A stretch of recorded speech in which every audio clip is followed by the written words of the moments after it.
الحمد لله حمدا كثيرا أولا وآخرا، والصلاة والسلام على حبيبه دائما وسرمدا. أما بعد، فأعوذ بالله من الشيطان الرجيم. بسم الله الرحمن الرحيم. لولا ينهاهم الربانيون والأحبار عن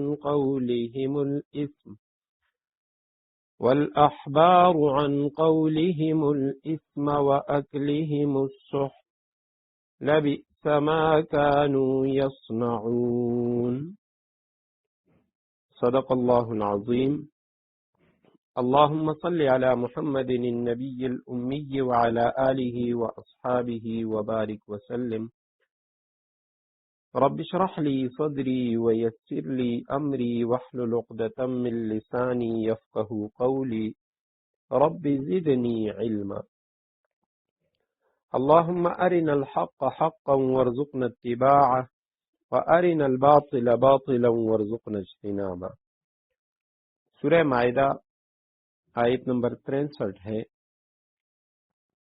لولا ینہاہم الربانیون والاحبار، ان کے مشائخ اور ان کے علماء کیوں منع نہیں کرتے عن قولہم الاسم، ان کو گناہ کی باتیں کہنے، واکلہم السحت،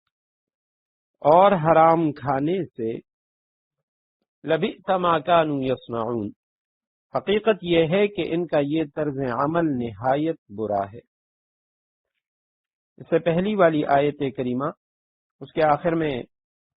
آیت نمبر 62 کے آخر میں تھا لبئس ما کانوا یعملون، بہت برا ہے وہ کچھ جو یہ لوگ کر رہے ہیں. اور یہاں پہ لبئس ما کانوا یصنعون، حقیقت یہ ہے کہ ان کا یہ طرز عمل نہایت برا ہے. تو آیت کریمہ میں اللہ سبحانہ و تعالی نے ان کے مشائخ اور ان کے علماء، ان کا ذکر کیا اور ان کی یہ برائی بیان فرمائی. ربانی مشائخ کو کہا جاتا ہے، رب والے، ربانیون ربانی کی جمع، احبار حبر علماء کو کہا جاتا ہے. تو یہاں اللہ سبحانہ و تعالی نے سب سے پہلے تو اس بات کا ذکر کیا کہ علماء پر، مشائخ پر عوام کے اعمال کی ذمہ داری ہے. کہ اللہ سبحانہ و تعالی نے جس طرح یہود میں مشائخ اور علماء، اس پر سخت تنبیہ کی گئی کہ وہ ان لوگوں کو برے اعمال سے کیوں نہیں روکتے تھے، تو اسی طرح امت محمد اسے بھی یہ حکم دیا گیا ہے کہ امر بالمعروف اور نہی عن المنکر، یہ جو ذمہ داری ہے یہ ان دو طبقوں کی ہے. نمبر 1 مشائخ اور نمبر 2 علماء. اس کے بعد جو تیسرا طبقہ ہے وہ عوام کا ہے، لیکن اصل جو امت کی رہنمائی کریں گے تو وہ مشائخ اور علماء. بعض مفسرین کرام انہوں نے فرمایا ہے کہ ربانیون سے مراد یہاں وہ علماء ہیں جو حکومت کی طرف سے مامور ہوں، اور احبار سے مراد عام علماء ہیں. تو اس صورت میں جرائم سے روکنے کی جو ذمہ داری ہے وہ حکام اور علماء دونوں پر عائد ہوتی ہے. لہذا سب سے پہلے ان حضرات سے پوچھا جائے گا. اور پھر آیت کریمہ کا آخر، جس کی طرف میں نے اشارہ کیا کہ پہلی آیت میں لبئس ما کانوا یعملون اور یہاں لبئس ما کانوا یصنعون،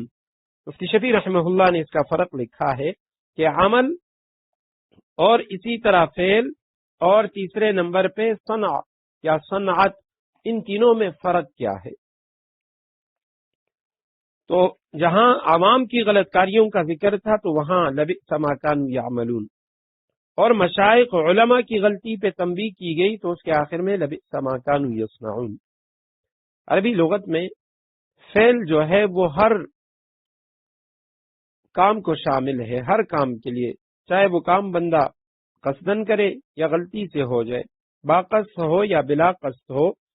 تو اس کام کو فعل کہا جاتا ہے. لفظ عمل صرف اس کام کے لیے بولا جاتا ہے جو قصد و ارادے سے کیا جائے، عمل. اسی لیے قرآن کریم میں اکثر جگہوں پہ ان الذین آمنوا وعملوا الصالحات،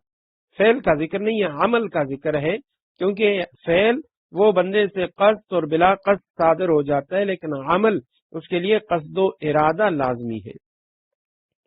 اور اس کے بعد تیسرا جو لفظ ہے صنع، صاد نون عین، صنعت، اس ایسے کام پر اس کا اطلاق ہوتا ہے جس میں قصد و اختیار بھی ہو اور اس کو بار بار بطور عادت اور مقصد کے درست کر کے کیا جائے۔ تو یہ ان تینوں میں فرق ہے، فعل میں، عمل میں اور صنعت میں۔ تو جہاں عوام کی بدعملی کا ذکر تھا تو وہاں صرف لبئس ما کانوا یعملون،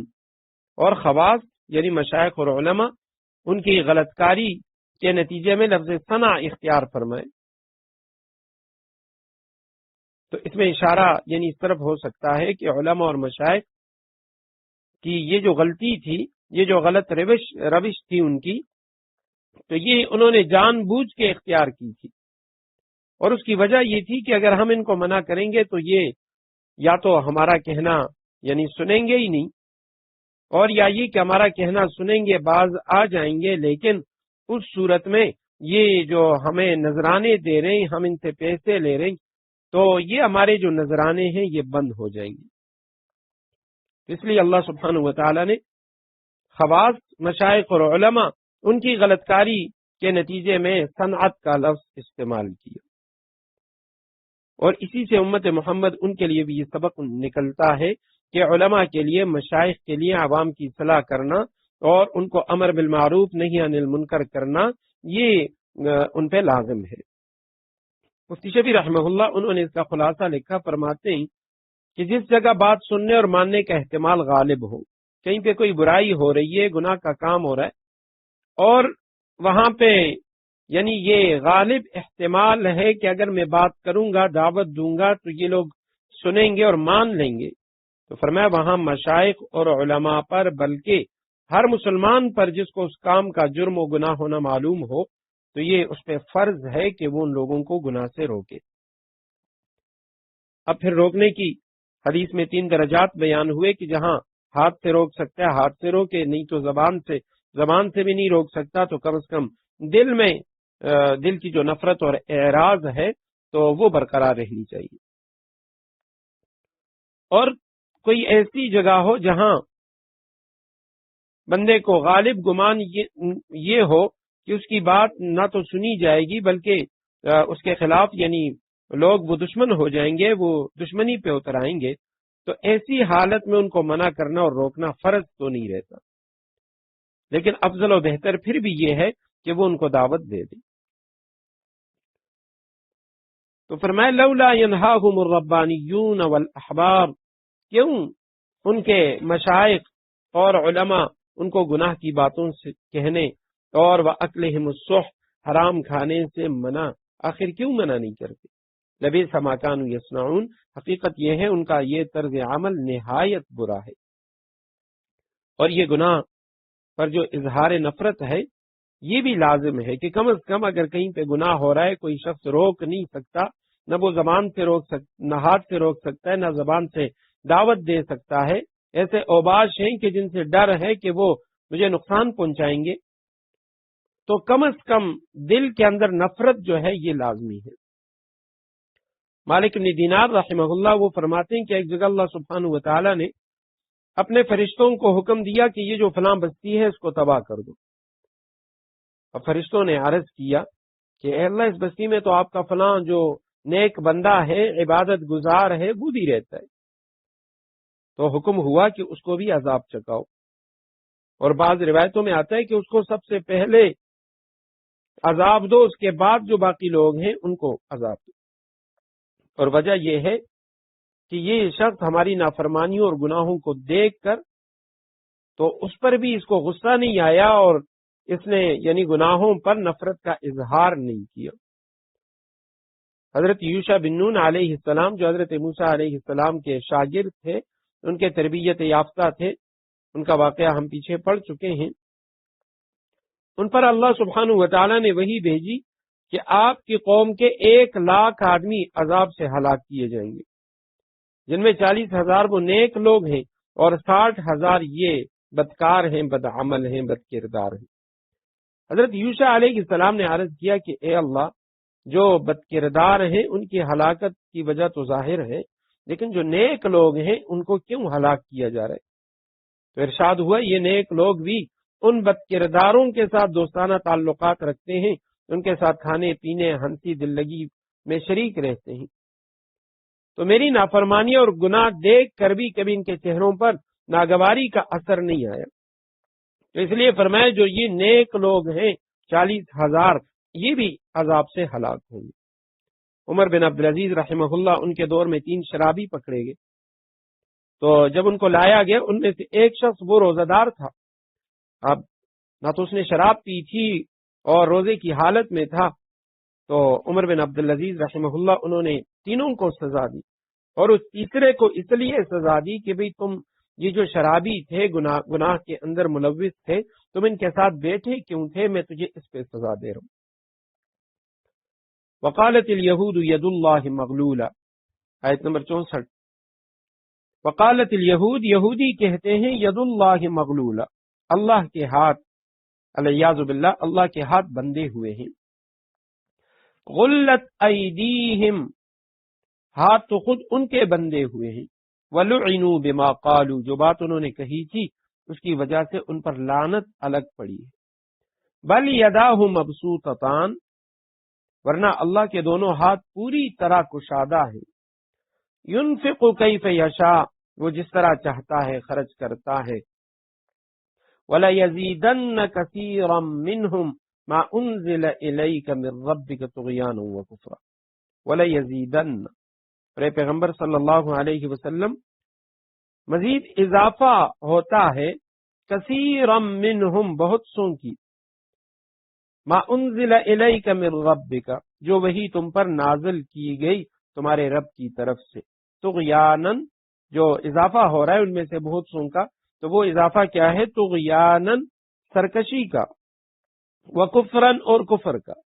یعنی اے پیغمبر جو وہی تم پر نازل کی گئی ہے وہ ان میں سے بہت سوں کی سرکشی اور کفر میں مزید اضافہ کر کے رہے گی۔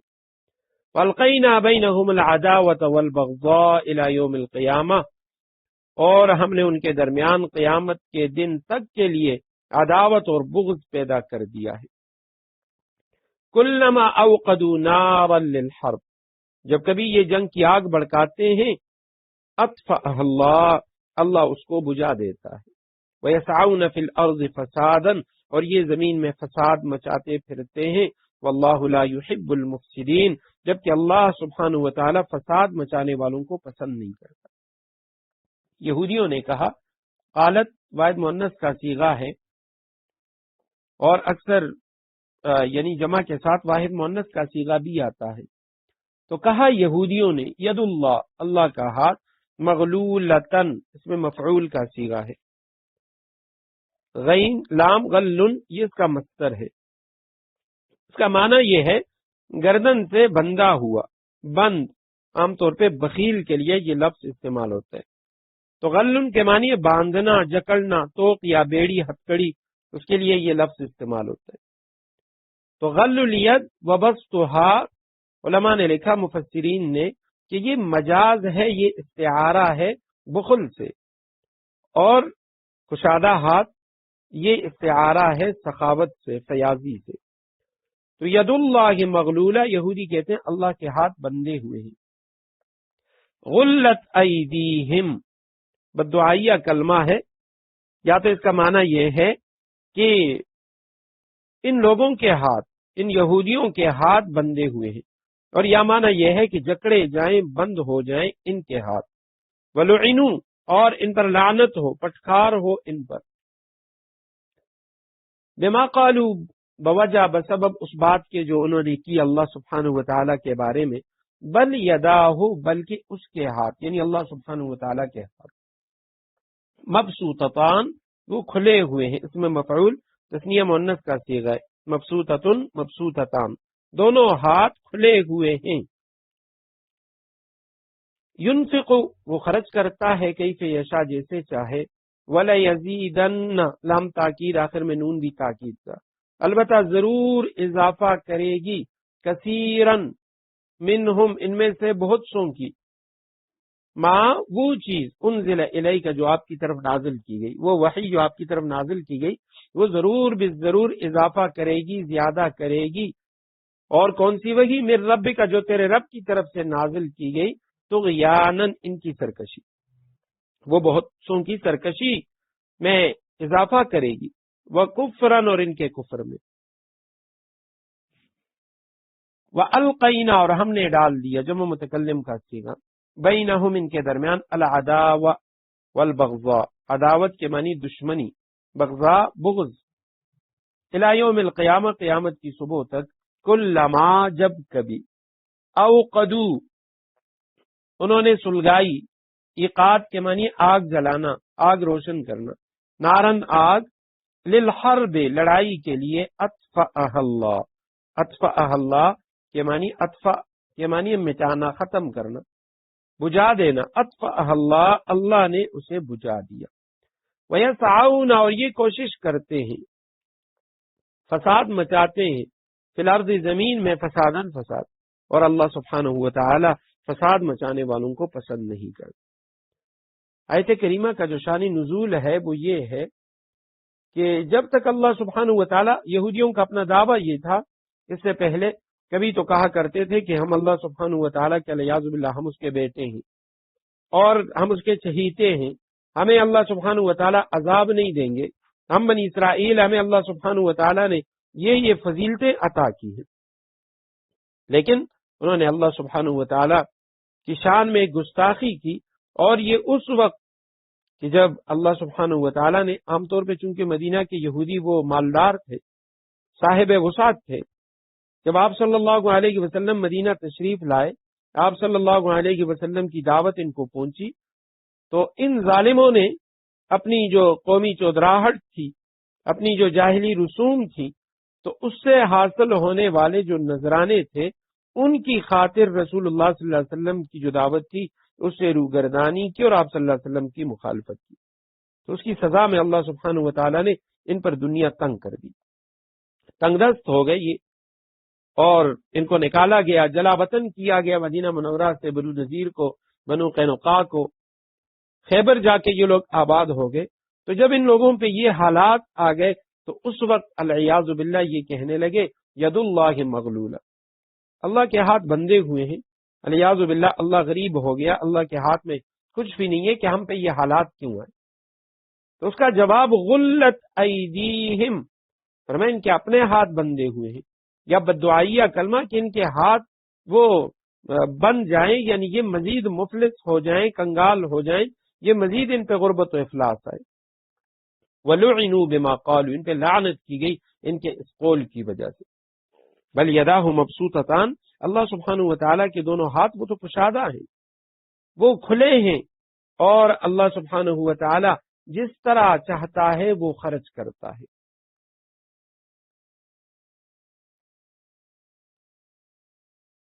وَلَيَزِيدَنَّ كَثِيرًا مِّنْهُمْ مَا أُنزِلَ إِلَيْكَ مِن رَّبِّكَ طُغْيَانًا وَكُفْرًا۔ نبی علیہ السلام سے اللہ سبحانہ و تعالیٰ فرماتے ہیں کہ آپ پہ جو وحی نازل ہوتی ہے تو اس سے ان لوگوں کو کوئی فائدہ نہیں پہنچتا سوائے اس کے کہ ان کی سرکشی اور کفر وہ مزید زیادہ ہو جاتا ہے، دو وجہوں سے۔ ایک یعنی اس کی تفسیر تو یہ ہے، مطلب یہ ہے کہ رسول اللہ صلی اللہ علیہ وسلم پہ جو بھی وحی نازل ہو رہی ہے یہ لوگ اس کا انکار کر رہے ہیں تو یہ ان کا کفر بڑھ رہا ہے، اور دوسرا یہ کہ رسول اللہ صلی اللہ علیہ وسلم پہ وحی اتر رہی ہے، آپ صلی اللہ علیہ وسلم کو اللہ سبحانہ و تعالیٰ تسلیاں دے رہے ہیں، بشارتیں نازل ہو رہی ہیں، تو ان کے دل کے اندر جو کفر تھا وہ کفر اور زیادہ ہو رہا ہے، رسول اللہ صلی اللہ علیہ وسلم سے جو بغض اور عناد تھا وہ اور بڑھ رہا ہے۔ وَأَلْقَيْنَا بَيْنَهُمُ الْعَدَاوَةَ وَالْبَغْضَاءَ إِلَى يَوْمِ الْقِيَامَةِ، فرمایا ہم نے ان یہودیوں کے درمیان، ان کے جو گروہ ہیں ان گروہوں کے درمیان ہم نے بغض و عداوت ڈال دی قیامت کی صبح تک۔ اور یا بعض علماء کہتے ہیں کہ یہاں بینہم العداوۃ والبغضاء، یہ بینہم ان کے درمیان سے مراد امام مجاہد رحمہ اللہ فرماتے ہیں یہود و نصارہ ہیں، یہود و نصارہ کے درمیان جو اختلاف، بغض، عداوت، یہ اللہ سبحانہ و تعالیٰ فرماتے ہیں ہم نے ڈال دی ان کے درمیان۔ کلما اوقدوا نارا، جب کبھی یہ آگ جلاتے ہیں، آگ سلگاتے ہیں، للحرب لڑائی کے لیے، اطفاہ اللہ، اللہ سبحانہ و تعالیٰ اس کو بجھا دیتے ہیں۔ کئی مواقع پہ مدینہ کے یہودیوں نے، مشرکین مکہ ان کو دعوت دی کہ آپ مدینہ پہ حملہ کریں، ہم تمہارے ساتھ ہوں گے، تو اللہ سبحانہ و تعالیٰ فرماتے ہیں جب بھی یہ لڑائی کے لیے آگ سلگاتے ہیں ہم اسے ختم کر دیتے ہیں، مٹا دیتے ہیں، اور یہ زمین میں فساد مچاتے ہیں۔ واللہ لا يحب المفسدین، اللہ سبحانہ و تعالیٰ فساد کرنے والوں کو پسند نہیں کرتا۔ وَلَوْ أَنَّ أَهْلَ الْكِتَابِ آمَنُوا وَاتَّقَوْا لَكَفَّرْنَا عَنْهُمْ سَيِّئَاتِهِمْ، اور اگر اہل کتاب ایمان لے آتے، وَاتَّقَوْا اور تقوی اختیار کرتے، لَكَفَّرْنَا عَنْهُمْ سَيِّئَاتِهِمْ ہم ضرور ان کی برائیاں معاف کر دیتے، وَلَأَدْخَلْنَاهُمْ اور ضرور ہم انہیں داخل کرتے، جنات النعیم آرام اور راحت کے باغات میں۔ اگر یہ اہل کتاب یہود و نصارہ ایمان لاتے رسول اللہ صلی اللہ علیہ وسلم پر،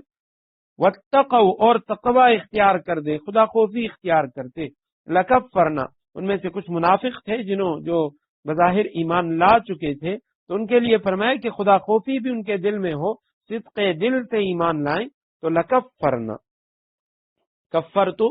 میں مٹاؤں گا، کفرنا ہم مٹائیں گے، جمع متکلم، لکفرنا عنہم تو ہم ضرور مٹا دیتے، معاف کر دیتے، عنہم ان سے، سیئاتہم سیئہ کی جمع سیئات، ان کی برائیاں، ان کے گناہ، وَلَأَدْخَلْنَا اور البتہ ضرور ہم انہیں داخل کرتے، جنات النعیم جنت کے تیم باغ کو، نعیم نعمتوں کا، آرام و راحت کے جو باغات تھے ان میں انہیں داخل کرتے۔ وَلَوْ أَنَّهُمْ أَقَامُوا التَّوْرَاةَ اور اگر وہ تورات کو، والانجیل اور انجیل کو، یہ لوگ یعنی ٹھیک اس کی پابندی کرتے، اس کو قائم رکھتے، والانجیل اور انجیل کو، وما انزل الیہم من ربہم اور جو کتاب اب ان کے پاس ان کے رب کی طرف سے بھیجی گئی ہے، لأکلوا من فوقہم تو وہ اپنے اوپر سے اللہ کا رزق کھاتے، ومن تحت ارجلہم اپنے پاؤں کے نیچے سے اللہ کا رزق کھاتے، منہم امۃ مقتصدہ اگرچہ ان میں ایک جماعت راہ راست پر چلنے والی بھی ہے، وکثیر منہم ساء ما یعملون مگر ان میں سے بہت سے لوگ ایسے ہی ہیں کہ ان کے اعمال خراب ہیں۔ ولو انہم اور اگر یہ لوگ اقامو کے معنی وہ اپنے عمل سے قائم کرتے، ایک معنی تو یہ ہے اقامت کا، جس طرح نماز کے لیے آتے اقیم الصلاۃ، نماز کو قائم کرو، فرائض واجبات سنن مستحبات کی رعایت کے ساتھ، صرف پڑھنا نہیں بلکہ قائم کرنا، اور بعض علماء وہ کہتے ہیں اقام التورات کے معنی ہے نافذ کرنا۔ تو یہ لوگ اگر تورات اور انجیل اور جو کتاب ان کی طرف نازل کی گئی جو وحی، اس پر ٹھیک عمل کرتے،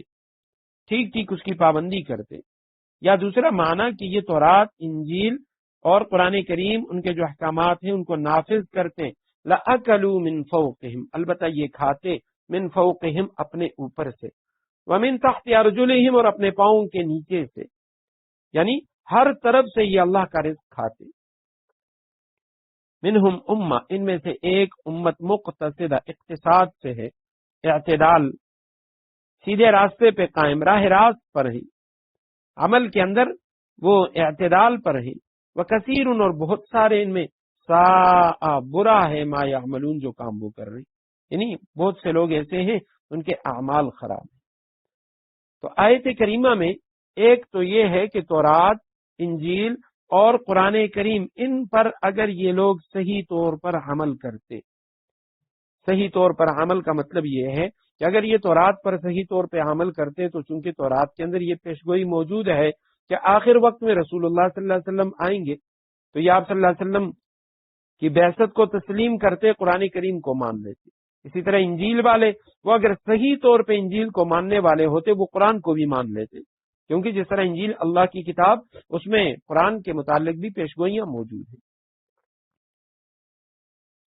اور رسول اللہ صلی اللہ علیہ وسلم کی بعثت سے پہلے اگر یہ لوگ صحیح معنوں میں تورات پر عمل کرتے،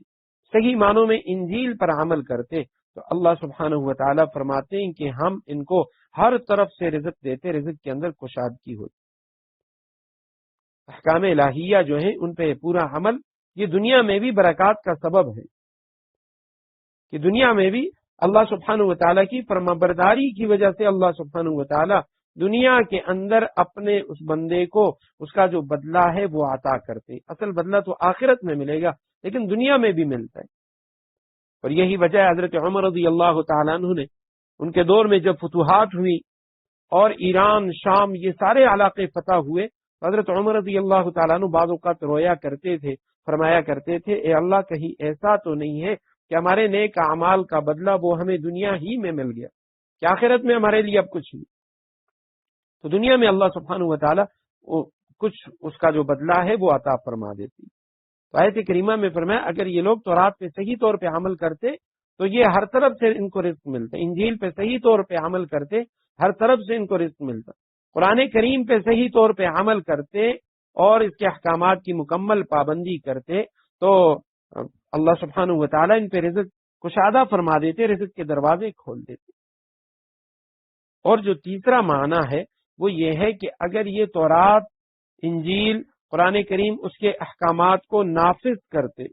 قرآن کا جو نظام ہے تو اس نظام کو نافذ کرتے تو ہر طرف سے ان پہ یعنی رزق کے اندر کشادگی ہوتی، ہر طرف رحمت ہی رحمت ہوتی. کیونکہ قرآن کریم کو اللہ سبحانہ وتعالیٰ نے خود ایک مقام پہ امن کا، دنیا کے امن کے باقی رہنے کا ذریعہ بتایا، خانہ کعبہ، مسجد حرام، ان سب چیزوں کو کہ جب تک یہ دنیا میں باقی ہیں دنیا میں امن باقی رہے گا. اور جہاں امن ہوتا ہے وہاں اس معاشرے کے اندر رزق کے اندر کشادگی ہوتی ہے، راحت، آرام، سکون، یہ سب امن کی برکتوں کی وجہ سے. ابراہیم علیہ السلام اپنے شیرخوار بچے کو، حضرت اسماعیل علیہ السلام اور حضرت ہاجرہ کو مکہ میں اس بے آب و گیا غیر ذی زرع اس صحرا کے اندر جب چھوڑ رہے تھے تو اس وقت جاتے ہوئے انہوں نے دعا کی کہ اے میرے پروردگار، میں یہاں اسماعیل اور ہاجرہ کو چھوڑ رہا ہوں اس بے آب و گیا میدان کے اندر، لیکن ساتھ حضرت ابراہیم علیہ السلام ان کی دعا میں وَإِذْ قَالَ إِبْرَاهِيمُ رَبِّ اجْعَلْ هَٰذَا بَلَدًا آمِنًا، سب سے پہلے انہوں نے امن کی دعا کی اور اس کے بعد فرمایا وَارْزُقْ أَهْلَهُ مِنَ الثَّمَرَاتِ، رزق اس کا ذکر بعد میں، امن کا ذکر پہلے فرما دیا. تو آیت کریمہ میں اس طرف بھی اشارہ ہے کہ جہاں بھی قرآن کریم کے جو احکامات ہیں وہ نافذ ہوں گے، اسلامی نظام ہوگا، اس معاشرے کے اندر امن، چین، سکون کے ساتھ ساتھ رزق کی فراوانی ہوگی. اللہ سبحانہ وتعالیٰ افغانستان میں جو طالبان کی حکومت ہے اس کو دوام بخشے اور ان کی جو پریشانیاں ہیں، مشکلات، اللہ سبحانہ وتعالیٰ دور فرمائے، کیونکہ جو اغیار ہیں وہ یہ نہیں چاہتے کہ دنیا میں کسی بھی ملک کے اندر، کسی بھی کونے میں صحیح معنوں کے اندر جو اسلامی نظام ہے وہ نافذ ہو جائے. کیونکہ آج ساری دنیا میں ہر طرف ہمارے اپنے ملک کا حال یہ ہے کہ جو الحمدللہ ایک اسلامی ملک ہے، اسلام کے نام پہ جس ملک کو حاصل کیا گیا، آج ہم دیکھتے ہیں اخباروں کے اندر، بیانات کے اندر کس طرح کی باتیں آ رہی ہیں. ہماری جو عدلیہ ہے اس کے بارے میں کس طرح کی باتیں سامنے آ رہی ہیں کہ پوری دنیا کے اندر جو 130 ممالک کا جو سروے ہوا تو اس میں پاکستان کا جو نظام عدل و انصاف ہے، عدلیہ، وہ 126ویں نمبر پہ ہے. اسلامی ملک ہے. اب شریعت تو یہ کہتی ہے کہ قاضی کے پاس 2 بندے آئے اور وہ گواہوں کو دیکھے گا، ثبوت کو دیکھے گا، قسم دے گا اور فیصلہ کر دے گا. ہمارے ملک کے اندر 40-50 سالوں تک ایک مقدمہ جو ہے وہ اسی طرح لٹکا رہتا ہے. مدعی بھی مر جاتے ہیں، جج بھی مر جاتے ہیں اور بعد میں کہیں جا کے فیصلہ ہو جاتا ہے. تو افغانستان میں اب ساری دنیا دیکھ رہی ہے، ساری دنیا کی نظریں ان پہ ہیں کہ بھئی کس طریقے سے وہاں کچھ دن ہوئے ہیں اور الحمدللہ ان کا نظام کس طرح بہتری کی طرف جا رہا ہے. فرمایا وَلَوْ أَنَّهُمْ أَقَامُوا التَّوْرَاةَ وَالْإِنجِيلَ، اگر یہ لوگ تورات اور انجیل اس کو قائم رکھتے، اس کے نظام کو نافذ کر لیں، اور اسی طرح وَمَا أُنزِلَ إِلَيْهِم مِّن رَّبِّهِمْ، جو کتاب ان کے پاس ان کے رب کی طرف سے بھیجی گئی ہے، لَأَكَلُوا مِن فَوْقِهِمْ، آج یعنی جو سرمایہ دارانہ نظام ہے یا دوسرے نظام، اس کے اندر لوگ تبدیلیوں کو تلاش کرنے کہ یہ ملک ترقی کرے گا اور ہم لوگ بہتری کی طرف جائیں گے. قرآن کہہ رہا ہے اگر تم قرآن کے نظام کو نافذ کر لو، لَأَكَلُوا مِن فَوْقِهِمْ وَمِن تَحْتِ أَرْجُلِهِمْ، تو اپنے اوپر اپنے پاؤں کے نیچے یعنی ہر طرف سے اللہ کا رزق کھاتے۔ یہ جو جملہ ہے علماء نے لکھا کہ اپنے اوپر سے اور نیچے سے، تو فرمایا یہ بطور مبالغہ کے ہے، یعنی کثرت سے اور انواع و اقسام کے رزق اللہ تعالی مہیا فرماتا۔ حضرت عیسیٰ علیہ السلام جب دنیا میں تشریف لائیں گے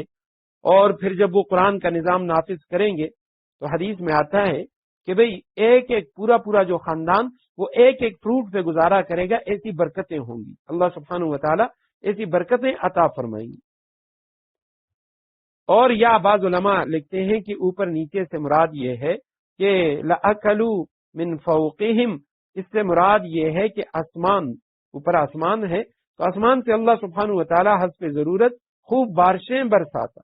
اور نیچے سے مراد زمین ہے کہ زمین اپنے اندر اس بارش کو جذب کر کے خوب پیداوار دیتی، اور اس کا نتیجہ یہ ہوتا ہے کہ ہر طرف خوشحالی شادابی کا دورہ ہو جاتا۔ سورہ اعراف اس کی آیت نمبر 96 میں اللہ سبحانہ و تعالی نے فرمایا وَلَوْ أَنَّ أَهْلَ الْقُرَىٰ آمَنُوا وَاتَّقَوْا لَفَتَحْنَا عَلَيْهِمْ بَرَكَاتٍ مِّنَ السَّمَاءِ وَالْأَرْضِ، اگر یہ گاؤں والے اہل قرآ وہ ایمان لاتے اور تقوی اختیار کرتے تو ہم ان پہ آسمان و زمین کے جو برکتوں کے دروازے ہیں وہ کھول دیتے۔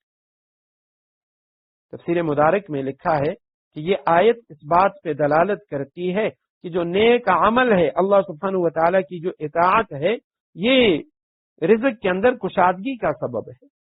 کہ اگر کوئی شخص وہ رزق کے اندر کشادگی چاہتا ہے، اور رزق کا لفظ کئی بار قرآن کریم کی تفسیر میں آ چکا ہے کہ رزق جیسے اردو میں صرف کھانے کی چیزوں کے لیے استعمال ہوتا ہے،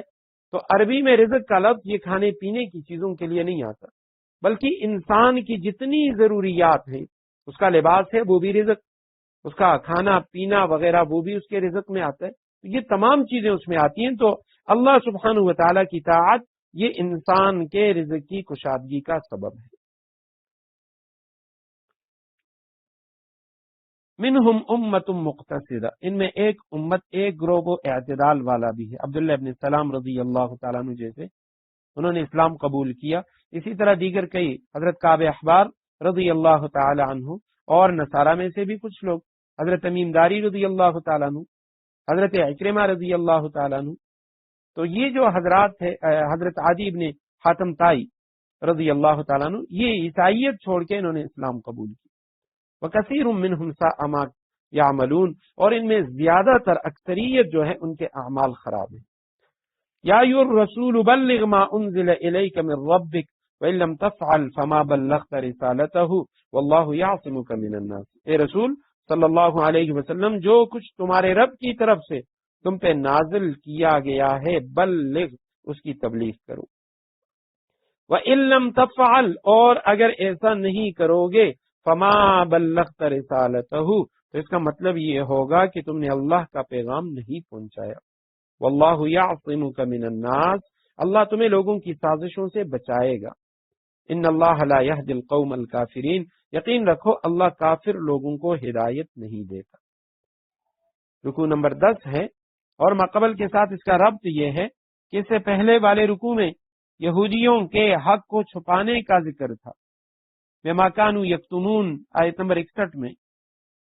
کہ یہ لوگ حق بات کو چھپانے والے، اور یہاں اللہ سبحانہ و تعالیٰ نے حق کے اظہار کا حکم دیا، رسول اللہ صلی اللہ علیہ وسلم کو قرآن کے ذریعے تبلیغ کا حکم دیا، بلغ ما انزل الیک من ربک، جو کچھ نازل ہو چکا ہے اس کو لوگوں کے سامنے آپ بیان کیجئے اور کسی بھی چیز کو نہ چھپائیے۔ تو اے رسول صلی اللہ علیہ وسلم بلغ، تبلیغ کیجئے، آپ پہنچائیے، ما انزل الیک من ربک، جو نازل کیا گیا آپ کی طرف، آپ کے رب کی طرف سے۔ وَإِنْ، اور اگر لم تفعل، آپ ایسا نہیں کریں گے، فما بلغت، بس آپ نے نہیں پہنچایا، حق ادا نہیں کیا، رسالتہ، اللہ سبحانہ و تعالیٰ کے پیغام کا۔ واللہ، اور اللہ، یعصمک، اللہ آپ کو بچائے گا، مضارع کا صیغہ ہے عصمت سے، وہ تم کو بچائے گا، من الناس، لوگوں سے، لوگوں کی طرف سے جو سازشیں، جو تکالیف آپ کو پہنچائی جائیں گی، اللہ سبحانہ و تعالیٰ اس سے آپ کی حفاظت فرمائیں گے، اور یقیناً اللہ سبحانہ و تعالیٰ لا یہدی القوم الکافرین، کافر لوگوں کو اللہ سبحانہ و تعالیٰ ہدایت نہیں دیتا۔ تو یہاں آیت کریمہ میں سب سے پہلے بلغ ما انزل الیک من ربک، تبلیغ کی تاکید ہے رسول اللہ صلی اللہ علیہ وسلم کہ جو اللہ سبحانہ و تعالیٰ نے آپ کو دیا ہے آپ اس کو پہنچائیے، اس کی تبلیغ کیجیے۔ اور حضرت عبداللہ ابن عباس رضی اللہ تعالیٰ عنہما فرماتے ہیں اس تبلیغ کے اندر اللہ سبحانہ و تعالیٰ نے یہاں یہ نہیں فرمایا کہ قرآن کریم جو ہے وہ لوگوں تک پہنچاؤ، بلکہ فرمایا ما انزل الیک من ربک، جو اللہ سبحانہ و تعالیٰ کی طرف سے آپ پہ نازل کیا گیا۔ اب ہم جانتے ہیں کہ بھئی وحی کی دو قسمیں ہیں جو اللہ سبحانہ و تعالیٰ کی طرف سے نازل ہوئی، ایک کو وحی متلو کہتے ہیں، وہ وحی جس کی تلاوت کی جاتی ہے، متلو میم تا لام واو، اور دوسرے کو وحی غیر متلو کہا جاتا ہے جس کی تلاوت نہیں کی جاتی۔ وحی متلو قرآن ہے، وحی غیر متلو وہ حدیث ہے۔ تو قرآن و حدیث دونوں یا رسول اللہ آپ ان لوگوں تک پہنچائیے، اور اگر آپ ایسا نہیں کریں گے، کسی چیز کو چھپائیں گے، فما بلغت رسالتہ، تو آپ نے اللہ کا پیغام وہ لوگوں تک نہیں پہنچائے، کیونکہ اگر آپ کوئی ایک چیز بھی چھپائیں گے تو وہ یوں ہے گویا کہ آپ نے سب کچھ چھپا دیا، تو لہذا آپ ساری چیزیں وہ امت کے سامنے بیان کریں۔ آج امت میں ایک طبقہ ایسا بھی ہے اہل تشیع، تو وہ یہ کہتے ہیں کہ الیاذ باللہ رسول اللہ صلی اللہ علیہ وسلم نے کچھ چیزیں چھپا لی تھی، کچھ چیزیں آپ صلی اللہ علیہ وسلم نے بیان نہیں کی، اور صحابہ کرام جن کے بارے میں کل ہم نے پڑھا کہ وہ حزب اللہ، اللہ کی فوج، اللہ کی جماعت، اس پر بھی الزام لگاتے ہیں کہ رسول اللہ صلی اللہ علیہ وسلم نے بعض صحابہ کرام کے ڈر سے کچھ چیزیں چھپا لی تھیں جو حضرت علی رضی اللہ تعالیٰ عنہ کے متعلق تھی۔ تو جب حضرت عائشہ رضی اللہ تعالیٰ عنہ سے اس بارے میں پوچھا گیا کہ کیا رسول اللہ صلی اللہ علیہ وسلم نے کچھ چیزیں چھپائی بھی ہیں، ایسا بھی کوئی علم تھا جو آپ صلی اللہ علیہ وسلم نے امت کو نہ دیا ہو، تو حضرت عائشہ رضی اللہ تعالیٰ عنہ فرمانے لگی لو کان محمد کاتما شیئا من القرآن لکتم هذه الآیہ، اگر رسول اللہ صلی اللہ علیہ وسلم اللہ سبحانہ و تعالیٰ کا کوئی حکم چھپاتے تو آپ صلی اللہ علیہ وسلم اس آیت کریمہ کو چھپا لیتے، امت کے سامنے بیان نہ کرتے، جس میں اللہ سبحانہ و تعالیٰ فرماتے ہیں کہ آپ سب کچھ امت کے سامنے بیان کیجئے، وَإِن لَّمْ تَفْعَلْ فَمَا بَلَّغْتَ رِسَالَتَهُ، اگر آپ ایسا نہیں کریں گے تو پھر آپ نے اللہ کا پیغام نہیں پہنچایا۔ فرمایا یہ جملہ آپ صلی اللہ علیہ وسلم چھپا لیتے، لیکن رسول اللہ صلی اللہ علیہ وسلم نے اگر یہ جملہ نہیں چھپایا تو آپ صلی اللہ علیہ وسلم نے کچھ بھی نہیں چھپایا۔ اور فرمایا اس جملے کے اندر جس طرح نبی علیہ السلام کو یہ تاکید کی جا رہی ہے، اسی طرح امام قرطبی رحمہ اللہ فرماتے ہیں جو اہل علم ہیں آپ صلی اللہ علیہ وسلم کی امت کے، ان کو بھی یہ تاکید کی جا رہی ہے، یہ تادیب کی جا رہی ہے کہ اللہ یکتموا شیئا من امر شریعتہ، کہ اللہ کی جو شریعت ہے، اللہ کے جو احکامات ہیں ان میں سے کچھ بھی نہ چھپائیں، جو بھی ہے وہ امت کے سامنے اس کو بیان کریں اور صحیح طور پہ بیان کریں۔ آپ صلی اللہ علیہ وسلم نے حجۃ الوداع کے موقع پہ 1,40,000 یا ایک روایت کے مطابق 1,24,000 صحابہ کرام کے مجمع میں آپ صلی اللہ علیہ وسلم نے سوال کیا، الا هل بلغت، دیکھو کیا میں نے آپ کو دین پہنچا دیا ہے، اللہ کا پیغام میں نے پہنچا دیا؟ صحابہ کرام نے جواب دیا ہاں یا رسول اللہ، هل بلغت، آپ نے پہنچا دیا، ادیت الامانہ ونصحت الامہ وکشفت الغمہ، یا رسول اللہ آپ نے اللہ کا پیغام پہنچا دیا، امت کو نصیحت فرما دی ہے، یا رسول اللہ آپ نے جو اندھیرے تھے ان کو ختم کر دیا۔ تو پھر آپ صلی اللہ علیہ وسلم نے یہ ارشاد فرمایا فَلْيُبَلِّغِ الشَّاهِدُ الْغَائِبُ، یعنی جو لوگ اس مجمع میں حاضر ہیں وہ غائبوں تک میری یہ بات پہنچا دی کہ اللہ کے حبیب صلی اللہ علیہ وسلم نے کوئی چیز نہیں چھپائی، جو بھی دین کا حکم رسول اللہ صلی اللہ علیہ وسلم کو ملا تھا وہ آپ صلی اللہ علیہ وسلم نے بیان کر دی۔ اور پھر صحابہ کرام انہوں نے امت کے سامنے رکھا، یہاں تک کہ بعض ایسی احادیث کہ جو صحابہ کرام نے رسول اللہ صلی اللہ علیہ وسلم سے سنی تھی اور انہوں نے اس کو اپنے پاس رکھا تھا، کسی خاص سبب سے یا کسی مجبوری کی وجہ سے اس حدیث کو انہوں نے لوگوں کے سامنے بیان نہیں کیا، تو اپنی موت سے کچھ وقت پہلے، کچھ دن پہلے انہوں نے لازماً اس حدیث کو بیان کیا تاکہ وہ اس امانت سے سبکدوش ہو جائیں۔ صحیح بخاری میں حضرت معاذ رضی اللہ تعالیٰ عنہ کے متعلق آتا ہے ایک حدیث میں کہ حضرت معاذ رضی اللہ تعالیٰ عنہ نے یہ حدیث اپنی موت کے وقت بیان فرمائی، اور اس وجہ سے بیان فرمائی تاکہ اس امانت کے نہ پہنچانے کی وجہ سے گناہگار نہ ہو جائے۔ فرمایا تبلیغ کیجیے، واللہ یعصمک من الناس، اللہ سبحانہ و تعالیٰ آپ کو لوگوں سے بچائیں گے، اللہ سبحانہ و تعالیٰ آپ کی حفاظت فرمائیں گے۔ روایات میں آتا ہے کہ اس آیت کریمہ کے نازل ہونے سے پہلے چند صحابہ کرام وہ رسول اللہ صلی اللہ علیہ وسلم کی حفاظت کے لیے ہر وقت آپ صلی اللہ علیہ وسلم کے ساتھ لگے رہتے تھے،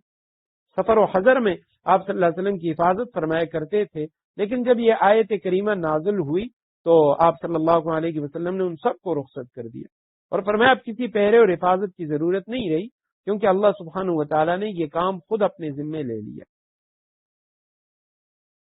قسم قسم کے واقعات ہیں۔ مدینہ منورہ کے یہودیوں نے آپ صلی اللہ علیہ وسلم جب ان کے پاس گئے تھے ایک فیصلے کے لیے، دیوار کے نیچے بٹھایا اور دیوار کے دوسری جانب ایک شخص کو بٹھایا تھا، ایک بڑا پتھر وہ دیوار پہ رکھا کہ جب آپ صلی اللہ علیہ وسلم یہاں تشریف فرماؤ آپ اوپر سے یہ پتھر پھینک۔ جبریل امین آیا، آپ صلی اللہ علیہ وسلم کو اطلاع ہوئی، آپ صلی اللہ علیہ وسلم نے وہیں سے حضرت صدیق اکبر رضی اللہ تعالیٰ عنہ، حضرت عمر، ان کو بھی بلایا اور واپس آ گئے۔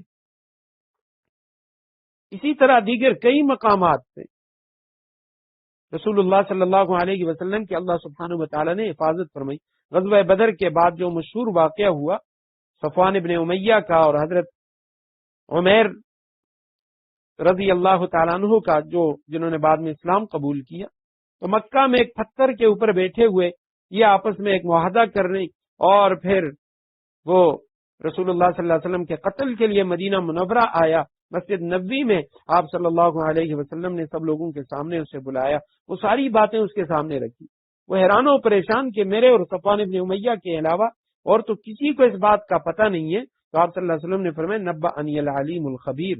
مجھے اللہ نے جو خبردار ہے، باریک بین ہے، ہر بات کو جاننے والا، اس نے مجھے خبر دی ہے۔ البتہ یہاں پہ ایک اعتراض یہ ہو سکتا ہے کہ جب اللہ سبحانہ و تعالی نے رسول اللہ صلی اللہ علیہ وسلم کی حفاظت کی ذمہ داری لے لی تھی، تو پھر یہ غزوہ احد میں رسول اللہ صلی اللہ علیہ وسلم کے دندان مبارک کیوں شہید ہوئے؟ آپ صلی اللہ علیہ وسلم کے سر مبارک پہ جو چوٹ آئی تو اس کی وجہ کیا ہے؟ تو پہلی بات تو یہ ہے کہ یہ آیت کریمہ، یہ جو سورہ مائدہ ہے، اس بارے میں ہم پڑھ چکے ہیں کہ یہ غزوہ بدر کے کافی بعد، بلکہ غزوہ احد کے بعد نازل ہوئی ہے، سن 3 ہجری سے لے کے سن 5 ہجری تک۔ تو یہ غزوہ احد کے اندر رسول اللہ صلی اللہ علیہ وسلم زخمی ہوئے تھے، تو یہ غزوہ احد کے بعد کا واقعہ ہے جب یہ آیات نازل ہوئی۔ اور دوسری بعض حضرات نے یہ توجیہ کی ہے، حضرت تھانوی رحمہ اللہ نے، دیگر مفسرین نے، وہ فرماتے ہیں کہ یہاں رسول اللہ صلی اللہ علیہ وسلم کی حفاظت کا جو ذمہ ہے وہ تبلیغ میں ہے، کہ آپ جب تبلیغ کریں گے اللہ سبحانہ و تعالی تبلیغ کے اندر کوئی بھی کافر وہ آپ کو کوئی نقصان نہیں پہنچا سکتا۔ قل یا اہل الکتاب لستم علی شیء حتی تقیموا التوراۃ والانجیل وما انزل الیکم من ربکم۔ اے اہل کتاب، قل آپ کہہ دیجئے، یا اہل الکتاب، اے کتاب والو، اے اہل کتاب، لستم علی شیء، تم یعنی کچھ بھی نہیں ہو، لستم علی شیء، تم نہیں ہو کسی بھی چیز پر، حتی تقیموا التوراۃ، جب تک تم تورات، والانجیل اور انجیل، وما انزل الیکم من ربکم، اور جو کتاب تمہارے پروردگار کی طرف سے تمہارے پاس بھیجی گئی ہے اس کی پوری پوری پابندی نہیں کرو۔ وَلَيَزِيدَنَّ كَثِيرًا مِّنْهُمْ، وہی جملہ دوبارہ آ گیا، وَلَيَزِيدَنَّ كَثِيرًا مِّنْهُمْ مَا أُنزِلَ إِلَيْكَ مِن رَّبِّكَ طُغْيَانًا وَكُفْرًا، البتہ زیادہ کرے گی وہ وحی جو ما انزل الیک آپ کی طرف نازل کی اللہ سبحانہ و تعالی نے، وہ طغیانا و کفرا، ان کی سرکشی اور ان کے کفر میں مزید اضافہ کر کے رہے گی۔ فلا تأس علی القوم الکافرین، لہذا تم ان کافر لوگوں پر افسوس مت کرنا۔ کہہ دو کہ اے کتاب والو، جب تک تم تورات، انجیل پر اور جو کتاب تمہارے پروردگار کی طرف سے تمہارے پاس اب بھیجی گئی ہے اس کی پوری پابندی نہیں کرو گے تو لستم علی شیء، تمہاری کوئی بنیاد نہیں ہوگی جس پر تم کھڑے ہو سکے۔ وَلَيَزِيدَنَّ، اور اے رسول صلی اللہ علیہ وسلم، لَيَزِيدَنَّ كَثِيرًا مِنْهُمْ مَا أُنزِلَ إِلَيْكَ مِنْ رَبِّكَ، جو وہی اپنے پروردگار کی طرف سے تم پر نازل کی گئی ہے وہ ان میں سے بہت سوں کی طغیانا و کفرا، سرکشی اور کفر میں مزید اضافہ کر کے رہے گی۔ فلا تأس علی القوم الکافرین، لہذا تم ان کافر لوگوں پر افسوس مت کرنا۔ لستم علی شیء، اس کے معنی تم کسی اصل پر نہیں، کسی دین پر تصور نہیں کیے جاؤ گے۔ اور آخر میں جملہ فلا تأس، آپ افسوس نہ کریں، علی القوم الکافرین، کافر قوم پر، یعنی یہ لوگ جو دین کا مذاق اڑا رہے ہیں تو آپ اس پہ افسوس نہ کریں، کیونکہ ان کے یہ جو تمسخر ہے، مذاق ہے، اس کا ضرر وہ انہی لوگوں کو پہنچے گا، تمہیں نہیں پہنچے گا۔ ان الذین آمنوا، یقیناً وہ لوگ جو ایمان لائے، والذین ہادوا، اور وہ لوگ جو یہودی ہوئے، والصابئون یا صابی، والنصارى یا نصرانی، من آمن باللہ والیوم الآخر، جو اللہ پر، آخرت کے دن پر ایمان لے آئیں گے، وعامل صالحا، اور نیک عمل کریں گے، فلا خوف علیہم ولا هم یحزنون، ان کو نہ کوئی خوف ہوگا نہ وہ کسی غم میں مبتلا ہوں گے۔ یقیناً جو ایمان لائے اور جو ہادو یہودی ہوئے، والصابئون جو صابی بنے، والنصارى جو نصارہ نصرانی بنے، عیسائی، من آمن ان میں سے جو بھی ایمان لایا اللہ پر، والیوم الآخر اور آخرت کے دن پر، فلا خوف، وعمل صالحا اور نیک عمل کیے اس میں، فلا خوف علیہم ولا هم یحزنون، ان کو نہ کوئی خوف ہوگا نہ وہ کسی غم میں مبتلا ہوں گے۔ آیت کریمہ کے مفردات میں سب سے پہلے ایمان والوں کا ذکر، اس کے بعد والذین ہادو، وہ لوگ جو یہودی ہوئے۔ پہلے بھی یہودیوں سے متعلق کئی بار میں گفتگو کر چکا ہوں کہ یہود، یا تو یہ لفظ حبادہ سے ہے، حبادہ کہتے ہیں محبت کو، یا بعض نے کہا ہے تہود سے ہے، توبہ کرنے سے۔ دوسرا قول یہ ہے یہ یہودی ہدنا سے ہے، ہدنا سے ہادو یہودی کہلائے کہ ہمیں ہدایت کیجیے، ہمیں ہدایت دیجیے۔ اور تیسرا قول یہ ہے کہ حضرت یعقوب علیہ السلام کے چونکہ ایک بیٹے کا نام یہودا تھا تو یہ اسی کی اولاد ہیں، اس لیے اس کی طرف منسوب ہوئے، ان کو یہودی کہا جاتا ہے۔ اس کے بعد دوسرا جو لفظ ہے وہ صابئون۔ اب یہ صابی کون ہے؟ پہلے پارے میں بھی یہ لفظ آ چکا ہے، پہلے پارے کے اندر سورہ بقرہ آیت نمبر 62 میں، والصابئین، وہاں پہ صابئین ہے، یہاں صابئون ہے۔ تو صابئین یہ ایک مذہبی فرقے کا نام ہے جس کے عقائد کے متعلق مختلف اقوال ہیں۔ بعض حضرات کہتے ہیں عراق، شام اور جزیرہ میں آباد تھے، اور ان ممالک میں جب دوسرے مذاہب کا غلبہ ہوا تو یہ نصارہ سے، عیسائیوں سے جا ملے، لیکن خفیہ طور پہ یہ بت پرستی کیا کرتے تھے، تو ان لوگوں کو صابئین یا صابئون، صابی کہا گیا۔ دوسرا قول یہ ہے جو حضرت مفتی تقی عثمانی صاحب نے اختیار کیا ہے کہ یہ ستارہ پرست قوم تھی جو بابل اور عراق میں آباد تھی، اور تیسرا قول یہ ہے کہ یہ ایک دین چھوڑ کر دوسرا دین اختیار کرنے والے ہیں، اس لیے ان کو صابی کہا جاتا ہے۔ ایک قول یہ بھی ہے جو تفسیر ضیاء القرآن کے اندر لکھا ہوا ہے، پیر کرم شاہ الازہری کی تفسیر ہے، کہ شام و عراق کے سرحد پر یہ آباد ایک قبیلہ تھا اور یہ توحید و رسالت کے قائل تھے۔ حضرت عمر رضی اللہ تعالیٰ عنہ، عبداللہ ابن عباس رضی اللہ تعالیٰ عنہ، وہ انہیں اہل کتاب میں شمار کیا کرتے تھے، اور ان کا جو ذبیحہ تھا اسے وہ حلال فرماتے تھے۔ تو بعض نے کہا کہ شروع میں یہ کسی حق مذہب پر تھے، پھر ان میں ستارہ پرستی آئی، تو یہ صابئین ہیں، یعنی جو کسی پہلے کسی آسمانی مذہب پر تھے، بعد میں یہ لوگ یہ ستارہ پرست ہو گئے۔ اس کے بعد تیسرا جو لفظ ہے والنصارى، نصارہ نصران کی جمع ہے، جیسے سکارا سکران کی جمع، معنی اس کا ہے مدد کرنے والے۔ تو یہ نصارہ کہنے کی وجہ یا تو یہ ہے کہ حضرت عیسیٰ علیہ السلام ان جس محلے میں تھے اس محلے کا نام ناصرہ تھا، تو اس سے یہ نصارہ کہلائے۔ ملک شام میں فلسطین کے اندر قصبہ ناصرہ، یہ بیت المقدس سے 70 میل شمال میں ہے، بحیرہ روم سے مشرق میں 20 میل کے فاصلے پر۔ تو اس وجہ سے حضرت عیسیٰ علیہ السلام کو بھی یسوع ناصری کہا جاتا ہے۔ تو نصارہ ایک وجہ تو یہ ہے، دوسری وجہ وہ قرآن کریم میں من انصاری اللہ، حضرت عیسیٰ علیہ السلام نے کہا تو انہوں نے کہا قال الحواریون نحن انصار اللہ، اس لیے ان کو نصارہ کہا جاتا ہے۔ آگے وعامل صالحا کا لفظ، اس بارے میں ہم نے پڑھ لیا کہ عمل، فعل اور سند کے اندر کیا فرق ہے۔ تو فعل جو قصدن ہو یا بلا قصد کوئی کام، لیکن عمل وہ کام جو بندہ قصدن کرے، ارادے سے کرے۔ عامل صالحا جنہوں نے نیک اعمال اختیار کیے، فلا خوف علیہم ولا هم یحزنون، نہ ان پہ کوئی خوف ہوگا نہ وہ غمگین ہوں گے۔ کئی بار اس کا فرق بھی سامنے آ چکا ہے کہ خوف اور حزن، خوف ایک تعریف تو یہ ہے، دونوں میں فرق یہ ہے کہ خوف اس چیز کا ہوتا ہے جو آنے والے مراحل ہوتے ہیں، اس کا خوف ہوتا ہے کہ جی نہ معلوم میں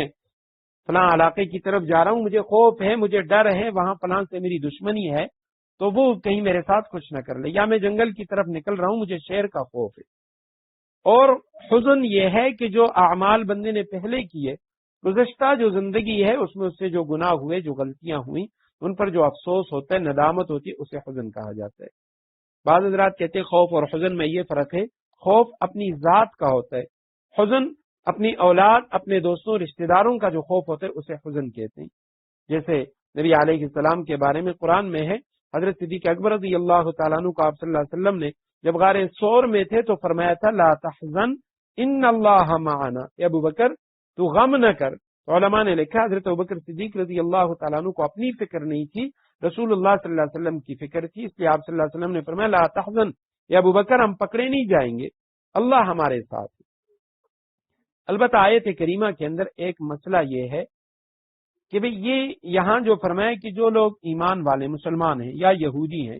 یا صابی ہیں یا نصارہ ہیں، تو ان میں سے جو بھی اللہ کو مانے اور قیامت کے دن کو مانے اور نیک اعمال کرے تو اس میں نہ کوئی خوف ہوگا نہ کوئی غمگین ہوں گے۔ تو اس سے بعض جو جدت پسند ہیں، جدت پسند مفسرین، تو وہ انہوں نے اس طرف گئے ہیں، وحدت ادیان کا فلسفہ انہوں نے نکالا ہے کہ بھی ایک شخص وہ یہودی ہے، حضرت موسیٰ علیہ السلام کو مانتا ہے، اللہ کو مانتا ہے، قیامت کو مانتا ہے، بس وہ جنت میں جائے گا۔ اسی طرح عیسائی ہے، وہ بھی جنت میں جائیں گے، اور یہ فلاں فلاں یہ سارے جنت میں جائیں گے، اور وہ یہ کہتے ہیں کہ العیاذ باللہ یعنی رسولوں کو ماننا یا رسول اللہ صلی اللہ علیہ وسلم پر ایمان رکھنا یہ لازمی نہیں ہے، یہ ضروری نہیں ہے۔ تو پہلی بات تو یہ ہے کہ بھئی یہاں قرآن کریم نے خود کہا ان الذین آمنوا، جو ایمان والے مسلمان، اس کے بعد من آمن باللہ والیوم الاخر، جو اللہ پر اور قیامت کے دن پر ایمان رکھے۔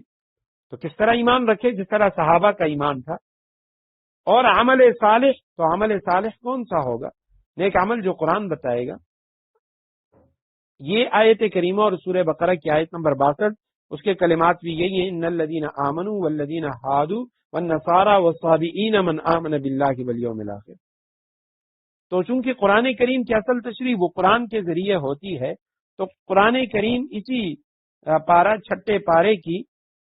سورہ نساء کی آیت نمبر 150 میں ہم پڑھ چکے ہیں، جہاں پہ اللہ سبحانہ و تعالی نے انبیاء کی جو بعثت ہے اس کا تذکرہ فرمایا۔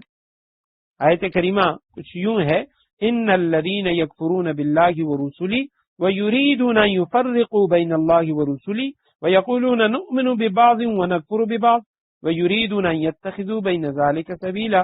اگلی آیت میں فرمایا اولئک هم الکافرون حقا، جو لوگ اللہ کا انکار کرتے ہیں، رسولوں کا انکار کرتے ہیں، اور وہ چاہتے ہیں یفرقوا بین اللہ ورسلہ، اللہ اور اس کے رسولوں کے درمیان وہ تفرقہ پیدا کریں، جدائی پیدا کریں، اللہ کو مانے اور رسولوں کو نہ مانے، یا وہ یہ کہیں کہ بعض رسولوں کو مانتے ہیں بعض کو نہیں مانتے، موسیٰ علیہ السلام کو مانتے ہیں، عیسیٰ علیہ السلام کو نہیں مانتے، یا محمد الرسول اللہ صلی اللہ علیہ وسلم کو نہیں مانتے۔ یریدون ان یتخذوا بین ذلک سبیلا، فرمایا اس کے درمیان وہ وحدت ادیان کا فلسفہ وہ نکالنا چاہتے ہیں۔ اولئک هم الکافرون حقا، قرآن کا فتویٰ ہے کہ یہ لوگ پکے کافر ہیں۔ یہی اصل کافر جو ہیں وہ یہ لوگ ہیں۔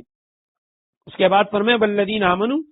باللہ ورسولہ، وہ لوگ جو ایمان لائے اللہ پر اور اس کے رسولوں پر، ولم یفرقوا بین احد منہم، ان میں سے کسی نبی کا انہوں نے انکار نہیں کیا، اولئک سوف یؤتیہم اجورہم، ان قریب اللہ سبحانہ وتعالی ان لوگوں کو ان کا بدلہ دیں گے، اور اللہ سبحانہ وتعالی بخشش کرنے والے مہربان ہیں۔ تو آیت کریمہ جو ہے اس میں یہ نہیں کہا گیا کہ صرف اللہ کو اور آخرت کو ماننے والا وہ جنتی ہوگا، بلکہ اللہ سبحانہ وتعالی کے ساتھ تمام وہ چیزیں جن پر ایمان لانا ضروری ہے، رسولوں پر، فرشتوں پر، ان تمام چیزوں پہ ایمان لائے گا تو تب وہ جنتی ہوگا۔ لقد اخذنا میثاق بنی اسرائیل وارسلنا الیہم رسلا، لقد اخذنا میثاق بنی اسرائیل، ہم نے بنی اسرائیل سے عہد لیا تھا، وارسلنا الیہم رسلا، ان کے پاس رسول بھیجے تھے، کلما جاءہم رسول، جب کوئی رسول ان کے پاس آتا، بما لا تہوی انفسہم، کوئی ایسی بات لے کر آتا جس کو ان کا دل نہیں چاہتا تھا، فریقاً کذبوا، کچھ رسولوں کو انہوں نے جھٹلایا، وفریقاً یقتلون، اور کچھ کو قتل کرتے رہے۔ لقد اخذنا، یقیناً ہم نے لیا بنی اسرائیل سے میثاق، عہد و پیمان، وارسلنا، اور ہم نے بھیجے الیہم ان کی طرف رسولن، رسول کی جمع، بہت سارے رسول، کئی رسول، ہزاروں کی تعداد میں ان پہ رسول آئے، کلما، جب کبھی جاءہم رسول، ان کے پاس رسول آیا، بما، وہ چیز لے کے، لا تہوا، ہوا سے ہے یعنی وہ نہیں چاہتے تھے، لا تہوا انفسہم، جس کو ان کے نفس نہیں چاہتے تھے، ان کا دل نہیں چاہتا تھا ایسی باتیں جو ان کے نفس کے خلاف تھی، تو فریقاً، ایک گروہ کو، کذبوا، انہوں نے جھٹلایا، انبیاء کے، رسولوں کے ایک گروہ کو، ایک جماعت کو انہوں نے جھٹلایا، وفریقاً یقتلون، اور کچھ انبیاء کو، رسولوں کو انہوں نے قتل کیا۔ تو یہاں رسولوں کے ساتھ آخر میں ذکر ہے کہ کچھ رسولوں کو جھٹلایا، وفریقاً یقتلون، اور کچھ رسولوں کو انہوں نے قتل کیا۔ بارک اللہ لی ولکم فی القرآن العظیم ونفعنی وإیاکم بالآیات والذکر الحکیم، وآخر دعوانا ان الحمد للہ۔